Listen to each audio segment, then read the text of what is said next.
पे जान भी कुर्बान है, वो इस पे दिल कुर्बान, इस पे जान भी कुर्बान है। तेरा पाकिस्तान है, ये मेरा पाकिस्तान है, तेरा पाकिस्तान है, ये मेरा पाकिस्तान। बिस्मिल्लाहिर्रहमानिर्रहीम। इय्याका नअबुदु व इय्याका नस्तईन। शाह फैसल कॉलोनी के शहरियों,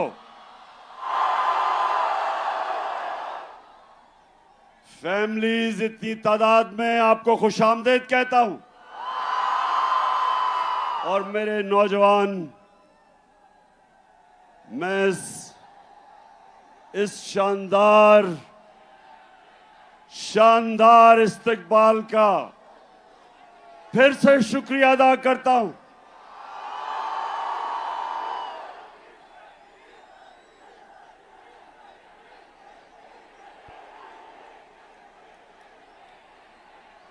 जब मेरी हुकूमत हटाई गई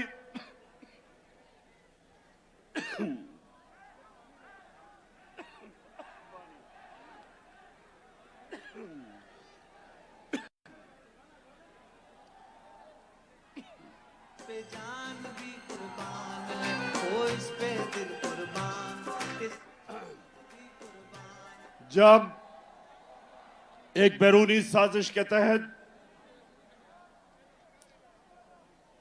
मेरी हुकूमत हटाई गई, तो जो दूसरा जलसा था वो मैं कराची करने आया, क्योंकि मुझे पता था कि इस मुल्क में सियासी तहरीकें हमेशा कराची से शुरू हुई।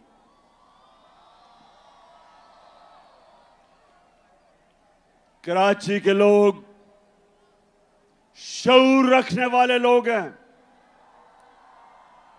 सियासत को समझने वाले लोग हैं,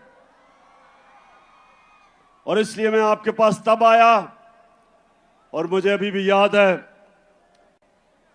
कि मज़ार कायद पे जिस तरह मेरी कराची की आवाम निकली और मेरी हौसला अफजाई की, मैं उसका भी आज शुक्रिया अदा करना चाहता हूं आपका। अब 2 बाई इलेक्शन है इतवार को, 2 बाय इलेक्शन हो रहे हैं इतवार को, मलीर में और कुरंगी में। तो मैं आज इधर शाह फैसल कॉलोनी में खड़े होकर सारे पाकिस्तान को कह रहा हूं, सारे मुल्क को मैं आज पैगाम दे रहा हूं कि ये इलेक्शन नहीं हो रहे, ये मुल्क का रेफरेंडम हो रहा है, ये मुल्क का फैसला होने जा रहा है। मेरे पाकिस्तानियों, एक मुल्क जो अल्लाह ने हमें एक तोहफा दिया था पाकिस्तान का, वो आज एक फैसला कुन वक्त पे खड़ा है। एक तरफ पाकिस्तान के बड़े बड़े डाकू जो 30 साल से इस मुल्क को लूट रहे हैं, चोरी करते हैं, और जब एहतसाब होने लगता है बाहर भाग जाते हैं, फिर डील करते हैं, एनआरओ लेके वापस आ जाते हैं, फिर लूटते हैं, फिर जब एहतसाब होने लगता है फिर बाहर भाग जाते हैं, एनआरओ लेके वापस आते हैं। ये अमीर तरीन होते जा रहे हैं, कौम मकरूज होती जा रही है। जब से ये आए हैं 6 महीने में, और कराची के लोगों, आप शऊर रखने वाले लोगों, ये पाकिस्तान का फाइनेंशियल कैपिटल है। कराची ऊपर जाता है तो पाकिस्तान ऊपर जाता है।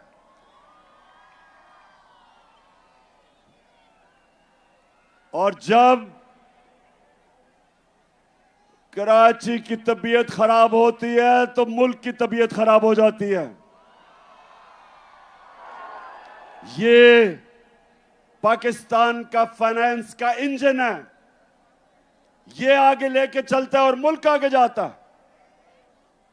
तो कराची, आप सब जानते हैं कि जब से ये आए हैं चोर, एक साजिश के तहत, बैरूनी साजिश के तहत, और जब से ये मुल्क के ऊपर मुसल्लत किए गए,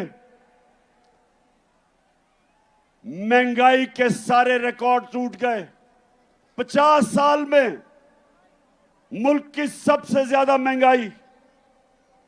यहां फैमिलीज बैठी हैं, जब बिजली के बिल आते हैं तो आप सब जानते हैं कि कभी इस मुल्क के अंदर इतनी महंगी बिजली, और खास तौर पे जो तनख्वाहदार तबका है, बिजली, अभी गैस बढ़ने वाली है, लोड शेडिंग, पेट्रोल और डीजल 150 लीटर,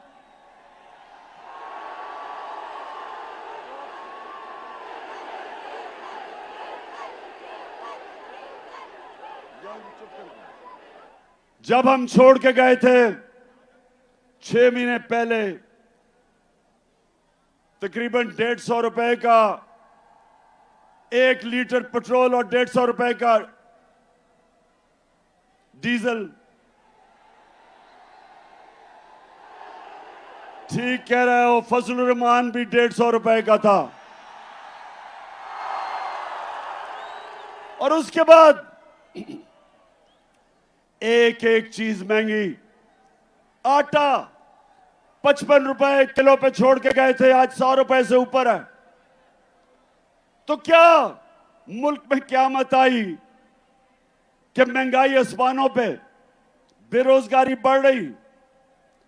आज मैं फिर से कहता हूं, तनख्वाहदार तबकों के लिए, उनके पास तनख्वाहें नहीं बिल देने के लिए, और जबकि कौम गरीब हो रही, कौम मुश्किल में मकरूज, रुपया 30% रुपया गिरा है। मेरे कराची के लोगों, जब रुपया 30% गिरता है डॉलर के मुकाबले में, तो आप ये समझें कि अगर आप बैंक में आपका 100 रुपया पड़ा था, उसकी सिर्फ 70 रुपया रह जाता है।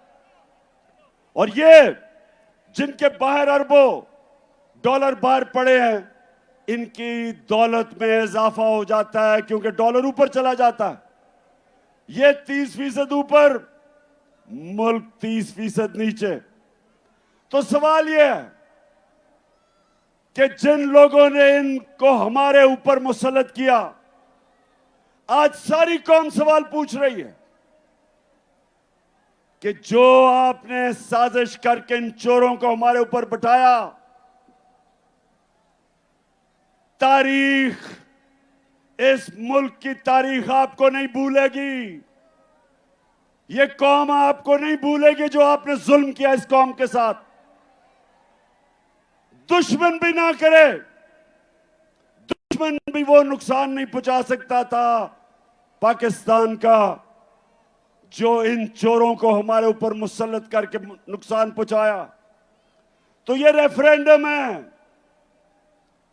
परसों जो इलेक्शन है, 8 जगह मैं इलेक्शन इसलिए लड़ा हूं कि मैं अपनी कौम को बताना चाहता हूं कि हमने फैसला करना है।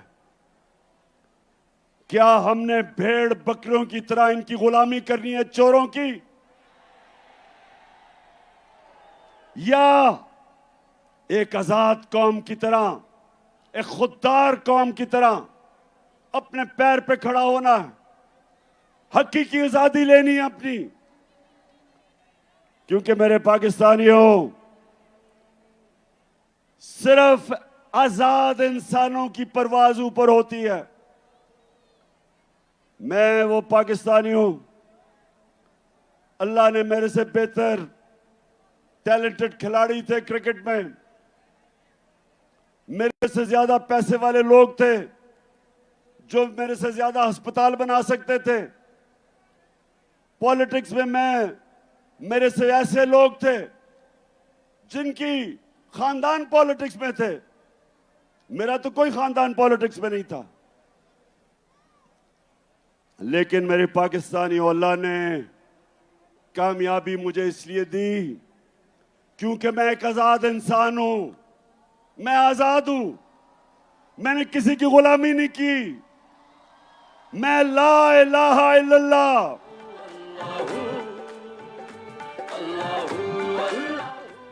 ला इलाहा इल्लल्लाह, नहीं है कोई खुदा अल्लाह के सिवा, ये इंसान को आजाद करता है। और मेरे पाकिस्तानियों, खास तौर पे मैं अपने नौजवानों को यह बताना चाहता हूं कि सिर्फ आजाद जहन, आजाद इंसान, आजाद मुल्क, सिर्फ उनकी परवाज ऊपर होती है।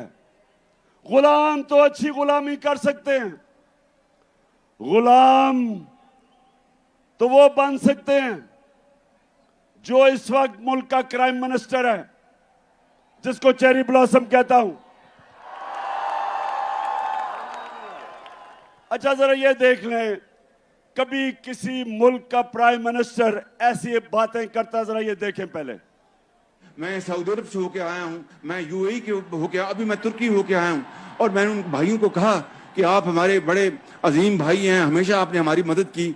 और मैंने यही कहा, जब मैं आया हूँ तो आप समझेंगे शायद ये मांगने आया है। मैं मांगने नहीं आया, लेकिन मजबूरी है। जिस तरह माजी में 75 साल में आपने हमारा हाथ बटाया है, कुछ अर्सा आप हाथ बटा। मैंने कहा मैं वादा करता हूं कि इंशाअल्लाह हम पूरी कौम हम मिलकर दिन रात मेहनत करेंगे, पसीना कराएंगे, अपने पांव पे खड़े होंगे। अच्छा सुनो, अब सुनो पाकिस्तानियों, ये जरा बड़ी गौर से मेरी बात सुनो। जब आपका प्राइम मिनिस्टर भिखारियों की तरह दूसरों से पैसे मांगता है,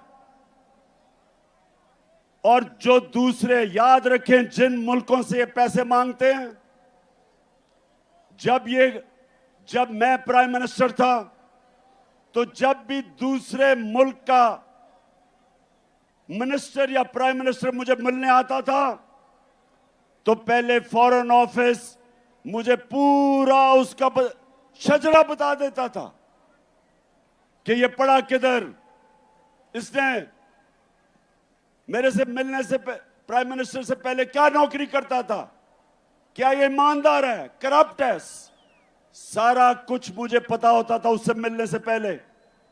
तो जब ये शहबाज शरीफ, जब ये दुनिया में पैसे मांगने जाता है तो याद रखें, उनको सब पता होता है कि इसके और इसके भाई के अरबों डॉलर मुल्क से बाहर पड़े हैं, चोरी का पैसा, सबको पता होता है। तो जब अपना पैसा मुल्क से बाहर ले जाओ चोरी करके और दूसरों को कहो पाकिस्तान में पैसा दो, लोग आपको हकारत की नजर से देखते हैं, लोग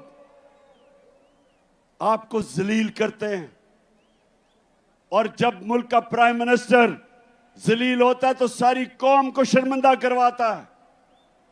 मैं जो आपको कह रहा हूं, ये रेफरेंडम है आज, या इन चोरों के नीचे, और इन्होंने अपने बच्चे तैयार किए हुए हैं, फिटे हुए बच्चे, चोरी के पैसे पे पले हुए बच्चे, या वो,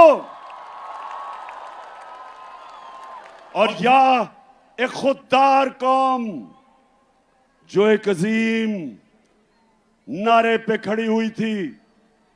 अल्लाह से हमने खड़े हो के हमने वादा किया था कि अल्लाह तेरे सिवा कोई खुदा नहीं है, हम किसी के सामने नहीं झुकेंगे, हम एक खुददार कौम है। और ला इलाहा इल्लल्लाह इंसान को गैरत देता है। और जो कौमें ऊपर जाती हैं वो गैरतमंद होती हैं, वो मिल के कुर्बानियां देती हैं, वो भिखारियों की तरह भीख नहीं मांगती। अब जरा ये देखें, ये मैं जरा दिखाने लगा हूं कि अभी शहबाज शरीफ अमेरिका गया और ये इंटरव्यू दे रहा है। ये एक अमेरिका में टीवी को इंटरव्यू दे रहा है, जरा ये देखें क्या कहता है, फिर मैं उर्दू में बताऊंगा क्या कह रहा है। Unless we get substantial relief, how can the world expect from us to stand on our own feet? It is simply impossible, next to impossible. The world has to stand by us. And there is a yawn are asked and what is available. Please, through your cameras, have this yawning gap bridged and bridged very quickly. The epidemic. It is waiting for us. Please help us in कहता है उस anchor को please help us, और वो TV anchor है शहबाज शरीफ। गोरा रंग देख के सबके सामने हाथ फैला लेते हो। अब वो तो टीवी एंकर है, उसे कहता है प्लीज हेल्प अस, और वो किधर से पैसे दे तुम्हें। लेकिन जब अच्छा, एक और मैं आपको दिखाता हूं, क्योंकि कराची जरा आप एंजॉय भी करें ना। Thank you very much, General एक Secretary. मिनट, अच्छा अब ये सुन ले, वो कराची जरा सुनो। यूनाइटेड नेशंस का सेक्रेटरी जनरल पाकिस्तान आता है, सलाब आए हुए होते हैं, वो खुद देखने आता है कि मैं कैसे पाकिस्तान की मदद कर सकूं। तो यूनाइटेड नेशन का सेक्रेटरी जनरल आता है। अब जरा ये तमाशा देखेंगे शहबाज शरीफ उसे करता क्या है। Thank you very much, General Secretary.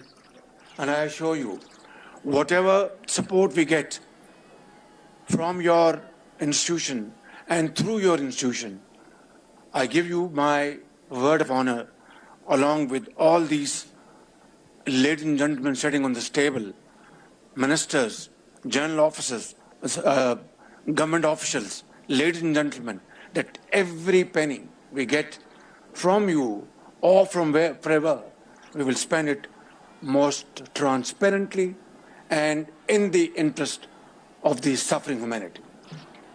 Thank you. अच्छा जी, कराची, अब मैं तर्जमा बताता हूं इसने क्या कहा उसे। वो बेचारा और बड़ा ही अच्छा आदमी है एंटोनियो गुटरेस, जो सेक्रेटरी जनरल है यूनाइटेड नेशंस का। वो आता है पाकिस्तान से हमदर्दी दिखाने, पहले तो ये उसका बाजू पकड़ लेता है, उसके बाद उसे कहता है ये जरा सुनो, और ये थोड़ी हमारे सब के लिए, मैं पाकिस्तानी होते हुए हम सब के लिए शर्मिंदगी है। उसे पता है क्या कहता है? उसे कहता है जो भी पैसा आप हमें देंगे, मैं आपसे वादा करता हूं वो हम चोरी नहीं करेंगे, हम ईमानदारी से खर्च करेंगे। सितम के कोहे गरा रूई की तरह उड़ जाएंगे हम महकूमों के पांव तले। अच्छा अभी, अच्छा जरा एक मिनट, उसके बाद वो नवाज का भी, अच्छा जरा नहीं नवाज वाले नहीं। अच्छा ये जरा एक और आप देखें, हमारा प्राइम मिनिस्टर ये शहबाज शरीफ जाता है वो सदर पुतिन से मिलने, रूस वाले से। जरा आप ये जरा देखें कि उसके सामने ये जब मिलने जाता है तो क्या होता है। Some news from overseas. The Prime Minister of Pakistan met with Vladimir Putin, and it looked like he was really struggling with his translation headphones. Take a look at this.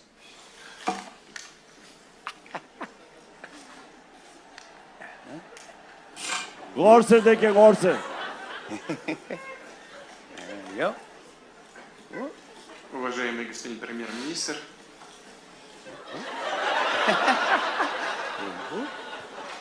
Hold on.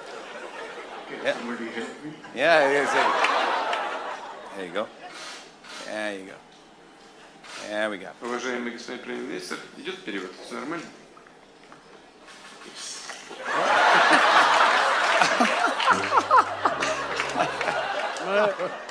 That guy is the leader of 220 million people. I just want to let you know. And then he अच्छा मैं बस अब ये क्या आप देख रहे थे? अब आपको मतलब समझ आ गया कि काम पे टांगती कैसे हैं? पुतिन के सामने ऐसे बैठा है जैसे हेडमास्टर के सामने बेचारा स्कूल का बच्चा बैठा हुआ है।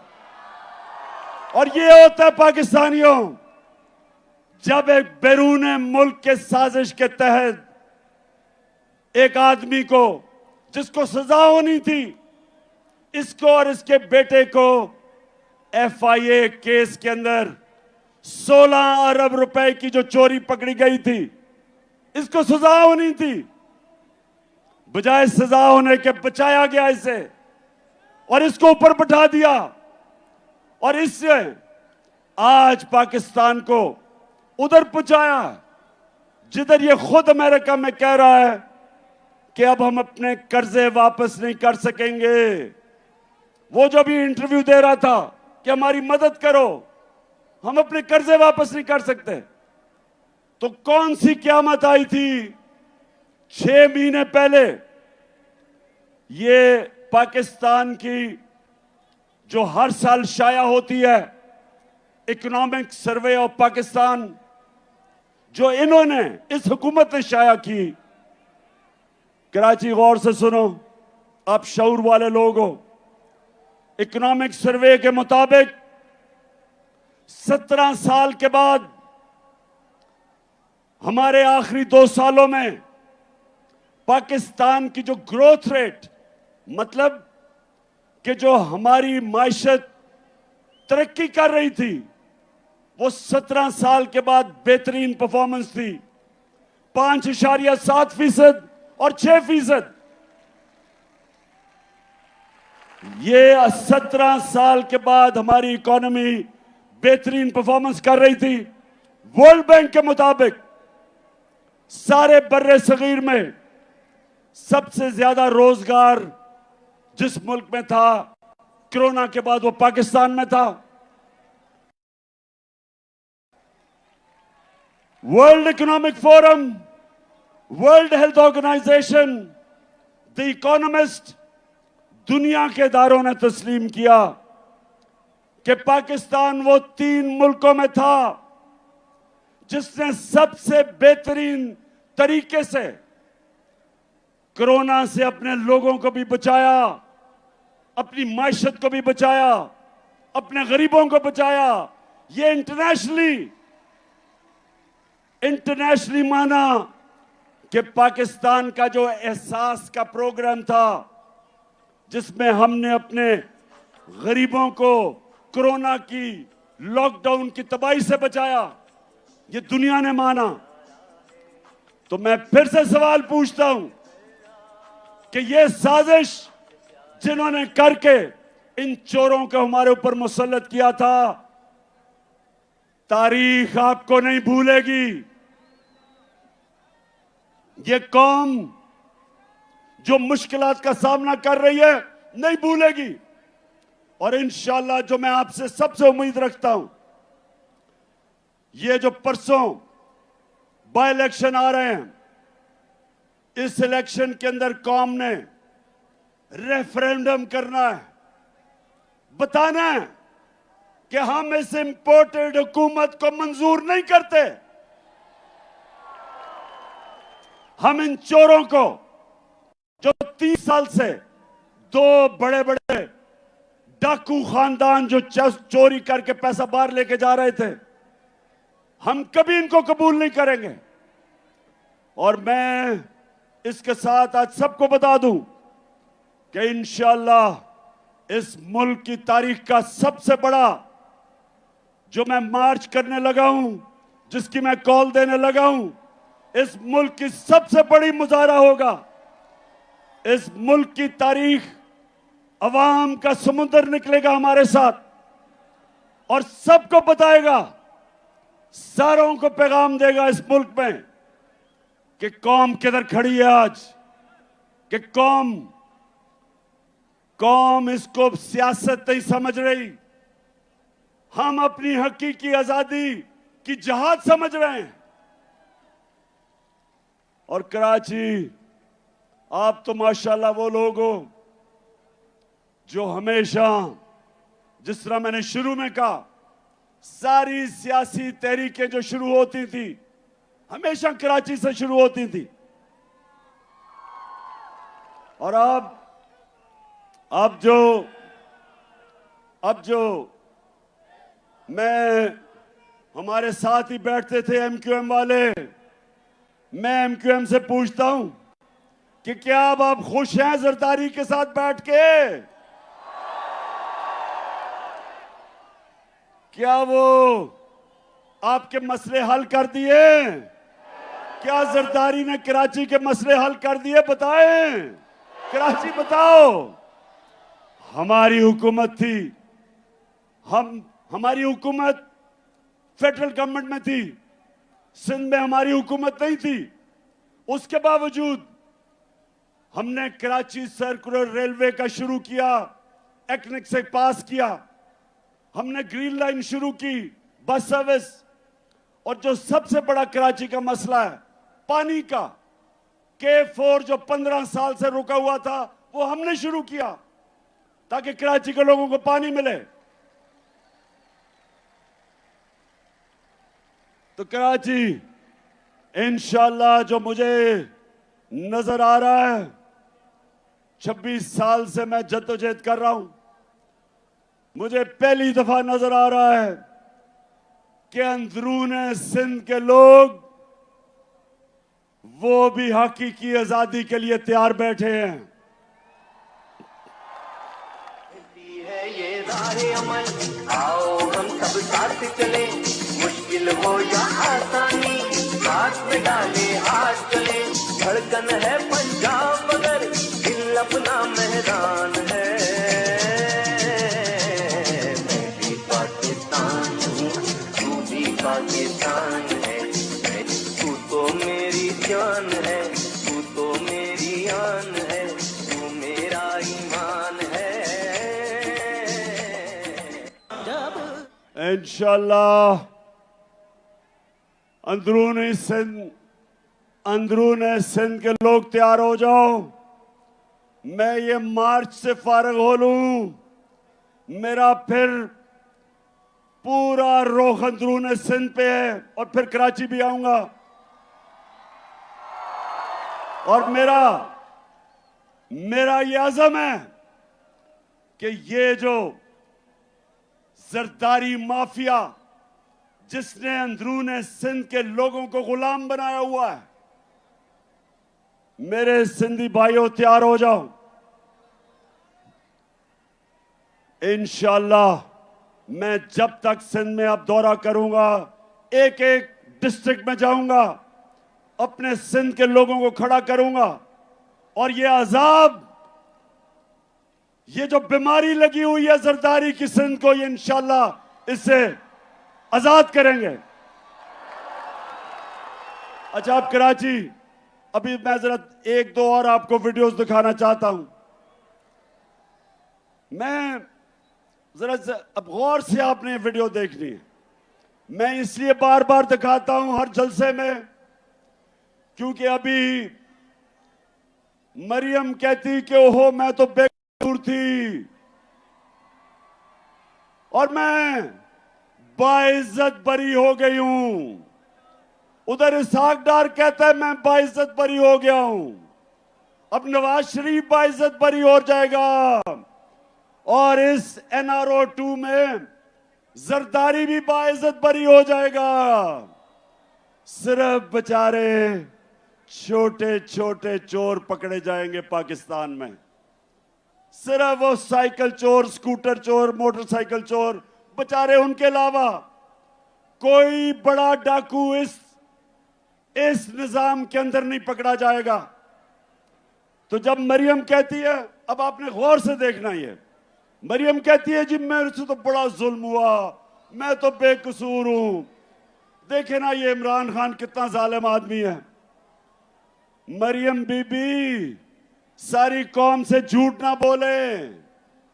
आपके जब हमने पूछा आपसे आज से 10 साल पहले कि 4 बड़े बड़े महलात लंदन के सबसे महंगे इलाके में, मेफेयर जो है सबसे महंगा इलाका है लंदन का, उधर 4 बड़े बड़े महलात इन्होंने खरीदे हुए थे। तो जब मैंने इससे पूछा कि बताओ कि ये महलात किधर से आए, कौन से पैसे से आए, तो मरियम क्या कहती है ये जरा देखें। 10 साल पहले इस तरह मुझे लगा कि आप लोगों को बेवकूफ नहीं बना सकते। मेरी सेंट्रल लंदन में प्रॉपर्टीज तो दूर की बात है, मेरी पाकिस्तान में भी कोई प्रॉपर्टी नहीं है। मैं अपने वालिद के साथ है और मुझे समझ नहीं आई कि मेरी और मेरी वालदा की और बहन भाइयों की प्रॉपर्टीज ये कहाँ से निकाल के ले आए हैं। मेरे नाम पाकिस्तान में कोई प्रॉपर्टी नहीं है, ये तो इंग्लैंड की बात है। सुन लिया। अब ये कब था? ये था 2014 में। बेचारी मरियम को नहीं पता था कि अल्लाह अल हक है और वो सच सामने ले आता है। 2 साल के बाद एक इंटरनेशनल इंकशाफ हुआ, पैनामा पेपर्स। पैनामा में जो इन्होंने ऑफशोर कंपनीज लेके बड़े बड़े दुनिया के वजीरों ने, प्राइम मिनिस्टर ने छुपाए हुए थे अपने असासे, उसे नहीं पता था कि वो इंकशाफ हो जाएगा और वो एकदम इनका नाम आ जाएगा कि जी मरियम के नाम पे वो 4 बड़े बड़े महलात हैं। तो पहले कहती कि लंदन तो छोड़ो, पाकिस्तान में भी कोई प्रॉपर्टी नहीं है। अब जब इंकशाफ होता है तो मरियम का भाई हुसैन शरीफ क्या कहता है, सुने। मैं इस बात को तस्लीम करता हूँ कि अल्हम्दुलिल्लाह पाक लेन के ऊपर जो अपार्टमेंट्स हैं वो अल्हम्दुलिल्लाह हमारे हैं। मैं इस बात को तस्लीम करता हूँ कि उनको ऑफशोर कंपनीज नेस्कॉल लिमिटेड और नीलसन लिमिटेड जो है उनको ओन करती हैं। और मैं आपको ये भी अर्ज करता हूँ उनको होल्ड कर रही है इस वक्त मरियम नवाज शरीफ, मेरी हमशीरा जो है। ठीक है जी, ठीक है। सुन लिया सबने। कहती कोई प्रॉपर्टी नहीं है। भाई जब पकड़े गए तो उन्होंने कहा जनाब ये तो मेरी बहन मालिक है इन 4 बड़े बड़े फ्लैट्स की। तो जब ये पता चला कराची, फिर क्या हुआ? अब मरियम ने देखा कि अगर मरियम के पास तो पैसा ही नहीं था लेने के लिए, तो वो क्या कहती? अब वो अगर बाप का नाम लेती तो बाप के पास तो खुद उसने पैसा नहीं दिखाया, इसका मतलब चोरी का पैसा था। तो मरियम को बड़ा एक जबरदस्त आइडिया आया। उसने कहा हमारा दादा बहुत पैसे वाले था, अरबोपति था हमारा दादा। अब दादे से कौन पूछेगा, वो तो दूसरी दुनिया में जा चुका था। तो ये सुने जरा मरियम क्या कहती है। हसन हुसैन के पास आज जो भी है वो एक अरबपति दादा के पोते हैं। उस अरबपति दादा के पोते हैं जो 1960s और 70s में पाकिस्तान का अमीर तरीन इंसान था। ये जो एसेट्स हैं, ये जो बिजनेस के लिए पैसा है, ये सारा दादा से डायरेक्टली बच्चों को ट्रांसफर हुआ। तो समझ गए, डायरेक्टली दादा ने बच्चों को पैसा दे दिया। दादा अरबपति था। अब कराची, अब दादा तो दुनिया में नहीं था, लेकिन वो दादा शहबाज शरीफ का बाप था। मरियम का दादा शहबाज शरीफ का बाप था। अब शहबाज शरीफ अपने बाप के मुतल्लिक क्या कह रहा है, ये सुने। मेरे खानदान को 22 खानदानों में शुमार नहीं होता था। मुझे इसके ऊपर बाइस फख्र है कि मेरे वालिद का ताल्लुक एक गरीब किसान के घराने से था, हिंदुस्तान से। वो तो कराची अल्लाह अल हक है, ये याद रखना। उसका वादा है, कि सच सामने आएगा। और अब जो मैं आप सबको आज कराची आया खास तौर पे कि मैं आप सबकी कुरंगी और मलीर खास तौर पे जिधर इलेक्शंस हैं, मैं आप सबकी ड्यूटी लगाने आया हूं। देखें, ये फैसला होने लगा आपके मुस्तकबिल का। एक तरफ ये चोर हैं जो यहां से चोरी करके पैसा बाहर मुल्क को लूटने आते हैं, एनआरओ लेते हैं और फिर बाहर चले जाते हैं। और दूसरी तरफ ये वक्त आ गया कि हम सब हक के लिए खड़े हों, अमर बिल मारूफ के लिए खड़े हों, जो शुरू में आयत पड़ी थी।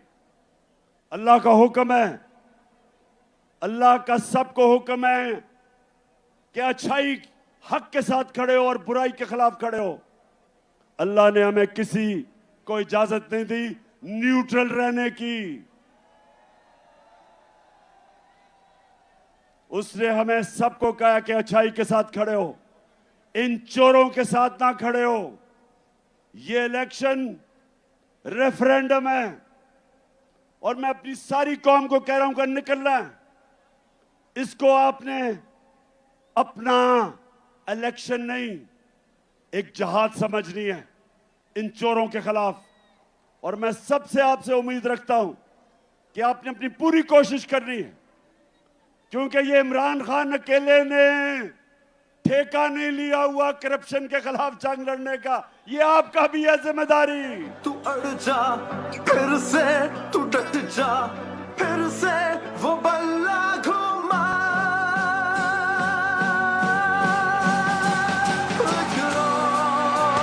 कदम बढ़ा फिर से, वो लम्हा दोहरा जब जीत के आया था, फिर से वतन को जिता।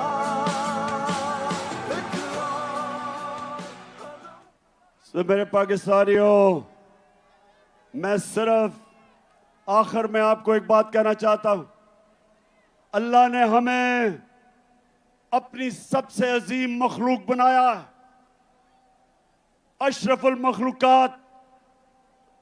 फरिश्तों को हुक्म दिया कि इंसान के सामने झुको, और जब शैतान ने कहा कि मैं आग का बना हुआ हूं, ये तो मिट्टी का बना हुआ है, मैं नहीं झुकता, तो अल्लाह ने कहा कि तुम्हें भी नहीं पता कि इंसान में मैंने क्या सलाहियतें दी हैं, क्या पावर दी है।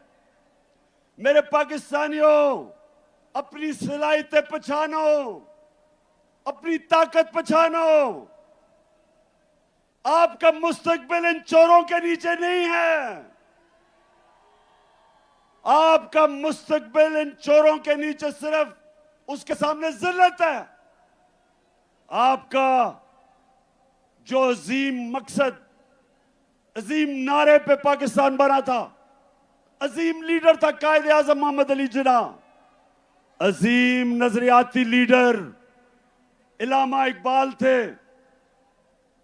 हमारा वो मुल्क होना था जो आज सारी मुसलमान दुनिया के सामने हमने एक मिसाल बननी थी। हम कभी भी नहीं बन सकते अगर ये चोर हमारे ऊपर बैठे रहें, जो अपने आप को भी जलील करते हैं, जिनमें गैरत नहीं है और सारी कौम को शर्मिंदा करवाते हैं। इसलिए मैं 6 महीने सारे मुल्क में फिर रहा हूं अपनी कौम को तैयार करने के लिए कि ये बाय इलेक्शन तो परसों है। मैं आपको कॉल देने लगा हूं और आपने सबने निकलना है अपने लिए, अपने बच्चों के लिए, अपने मुल्क के मुस्तकबिल के लिए। ये एक अजीम मुल्क है, सब कुछ दिया अल्लाह ने। तो अब आखिर में सब हाथ उठा के आपने मेरे साथ हल्फ ले लेना है, सबने मेरे साथ हल्फ लेना है। मैं यहां से पढ़ूंगा, आपने बाबा से बुलंद रिपीट करना है। टीवी पे जो लोग हमें देख रहे हैं वो भी हमारे साथ शरीक हो जाएं। बिस्मिल्लाहिर्रहमानिर्रहीम। हम हल्फ उठाते हैं कि हम पाकिस्तान के आइन की हमेशा पासदारी करेंगे। हम पाकिस्तान की खुद मुख्तारी का तहफ़्फ़ुज़ करेंगे कि हम कभी भी अल्लाह के सिवा किसी के सामने नहीं झुकेंगे और हम पाकिस्तान की हकीकी आजादी के इस जिहाद में आखिर तक इमरान खान के शाना बशाना जदोजहद करेंगे और हर किस्म की कुर्बानी के लिए तैयार रहेंगे। अल्लाह हम सबका हामी और नासिर हो। आमीन। कराची, आपका दिल से शुक्रिया अदा करता हूं। बहुत बहुत शुक्रिया। पाकिस्तान जिंदाबाद।